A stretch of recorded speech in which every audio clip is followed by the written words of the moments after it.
Welcome back to Essential Cocktails. Today I'm going to show you my top 3 extremely simple but extremely effective garnishes. Let's get into it.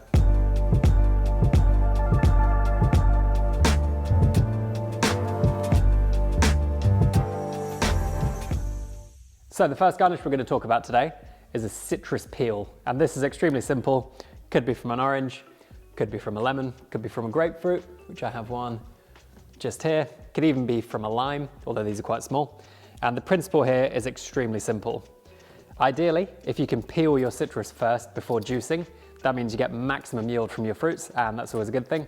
So whenever you can approach things from a kind of zero waste mindset to maximize flavor output, always do that. So the process is really simple. Just start at the top, work across the fruit if it's quite small, or down the fruit if it's a little bit bigger. Give yourself a nice big swathe of citrus. Before doing anything with this, you want to express it over the drink if that's part of the recipe. So hold it over the drink, squeeze, as you'll see in lots of different recipes on this channel. And then once you've expressed those oils, which you want to do on drinks which have particularly aquafaba, because this can have a slight aroma and the citrus really covers it over, or just any drink that wants that little zip and zing of freshness over the top of it, you want to use this as a garnish. So now we've got our kind of piece of citrus here. We want to tidy it up nicely, just using a knife. So straighten out the edges on both sides as our starting point to give yourself a nice long peel. Then you can either just box off the ends for a nice tidy garnish, or you can even take it into a slight diagonal to kind of give it a little bit more elegance. I think that will be called a trapezium. And then you've got these really nice, simple, effective looking garnishes that can just sit in the drink or on top of the drink or on the side of the drink, and it's also very aromatic. It smells delicious in here. A variation in our very long peel is going to be a citrus coin, which is really easy to take. So just using a serrated knife this time, just kind of cut through the citrus without going too deep, and then back out again to give yourself this little, probably 2 pence pieced coin, which again you can express over the drink for a little bit less zestiness. But this is the foundation of our next garnish, which is going to be a flamed peel, which is all related to our peels.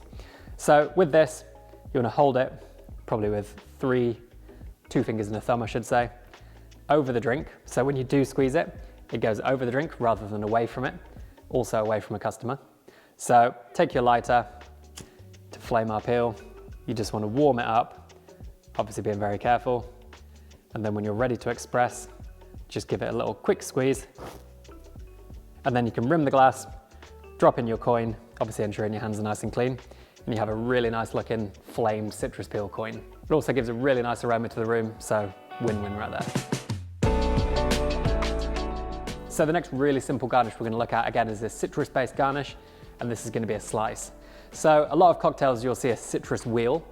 I use this in tiki drinks because they're kind of all about excessive garnishes which really add to the visual appeal.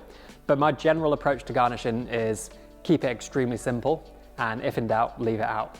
If it doesn't add anything to the drink visually, aromatically, or from a flavor perspective, I'd actually rather it wasn't there. So one I use sparingly is going to be a citrus slice. So I don't use these very often because I don't think they're the best looking garnish, but I actually use it more functionally. So if you want an opposing color, that's really kind of easily done with citrus fruit. But more importantly, I use these as a way to rebalance the drink. So if you've served someone a drink and, for example, you think it's balanced, but you think they might actually prefer it a little bit more kind of acidic, a little bit more vibrant and zingy with the citrus fruit, you can actually serve the garnish on the side. Make sure you cut it lengthways, just like this, and then into small eighths, essentially. And then you can just slide these into the drink, giving the drinker the option to squeeze it in if they want to, but also not if they don't want to. So citrus slices can look great, can add to the aroma, but most importantly, they can impact the taste balance of the drink if you want to retrospectively. And then finally, we're going to look at dried fruit. So the final garnish we're going to talk about now is dehydrated fruit. So this works with all sorts of things: lime, lemon, grapefruit, blood orange, even, because these are quite seasonal. So you can actually dehydrate things in season, so you can eat them out of season. So blood orange is one of my favorite fruits in the world. Here I have some, which is not in season right now, but I could give this a little taste and it'd be delicious. And also things like pineapple I really like to use. These are all quite striking looking, but they also have really intensified flavor because you've removed all the moisture from them. So a couple of things on that. Because you've removed so much moisture, they keep for a really, really long time.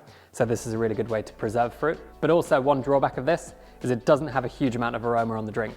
So when you compare the peel of a citrus fruit to dried fruit, something like this, although it does have a little bit of aroma, it doesn't have anywhere near as much zing and freshness as a citrus peel. So you can actually combine the two together, express the zest over the drink, and then garnish with a dehydrated fruit. That's both aromatic and visually beautiful. But if you just include this, then you want to make sure that the drink is well balanced, has enough acidity that you're looking for, because this definitely won't bring it. But it does have plenty of delicious flavor when you give it a taste. To make these, all you need to do is cut the fruit really, really finely, put it in the dehydrator, turn it on to around about 50 to 55 degrees, which is my preferred temperature, but it will vary for different fruits. And you want to leave this for at least 24 hours until as much of the moisture as you can has been removed from the fruit. This will give you these amazing shelf-stable garnishes which you can use all year round. So there we have 3 really simple, really powerful garnishes you can use in your cocktails, and there'll be plenty of examples of these in the future. So I'll see you in the next episode.